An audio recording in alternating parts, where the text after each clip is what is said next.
اسرائیل نے غزہ جانے والی امدادی کشتیاں لوٹی، متعدد افراد کو گرفتار کر لیا۔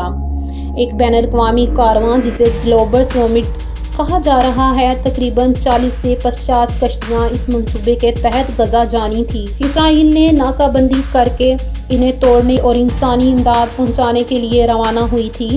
کشتیاں خوراک، دوائیں اور دیگر انسانی اشیاء لے کر روانہ ہوئی تھی۔ ان پر تقریباً 500 کارکنان، قانون دان، سیاسی شخصیات اور انسانی حقوق کے رکن شامل تھے۔ اسرائیلی سفریہ نے ان کشتیوں کو تقریباً 70 نیوٹیکل میل دور سمندر میں روکا اور ان پر سوار جہازوں میں سوار ہو کر کنٹرول حاصل کیا۔ مواصلاتی نظام پر حملے، اسٹریم بندی اور سگنل جیمنگ میں کارروائیاں بھی کی گئی تاکہ وہ روانگی کا ریکارڈ شائع نہ ہو سکے۔ اسرائیل کا دعویٰ ہے کہ یہ کشتیاں غیر قانونی طے شدہ بلاک آج کے قوانین کی خلاف ورزی کر رہی تھی۔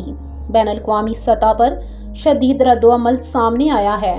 بعض ممالک نے اس اقدام کو بین الاقوامی قانون کی خلاف ورزی قرار دیا ہے۔ ترکی نے اس کو دہشت گرد کارروائی قرار دیا ہے۔ کولمبیا نے اسرائیل کے سفارتکار نکال دیے ہیں۔ انسانی حقوق کی تنظیموں نے دعویٰ کیا ہے کہ یہ کارروائی بین الاقوامی قوانین، خصوصاً سمندری حدود اور حقوق انسانی امداد تک رسائی کی خلاف ورزی ہے، اور اس کے علاوہ دوسری کنٹریوں نے بھی اسرائیل کے خلاف رضاکارانہ اپنی ذمہ داریاں جو ہیں وہ پوری کی ہیں، اور اس پر کافی مزاحمت بھی کی گئی ہے کہ اسرائیل نے ایسا کر کے انسانی حقوق کو پامال کیا ہے۔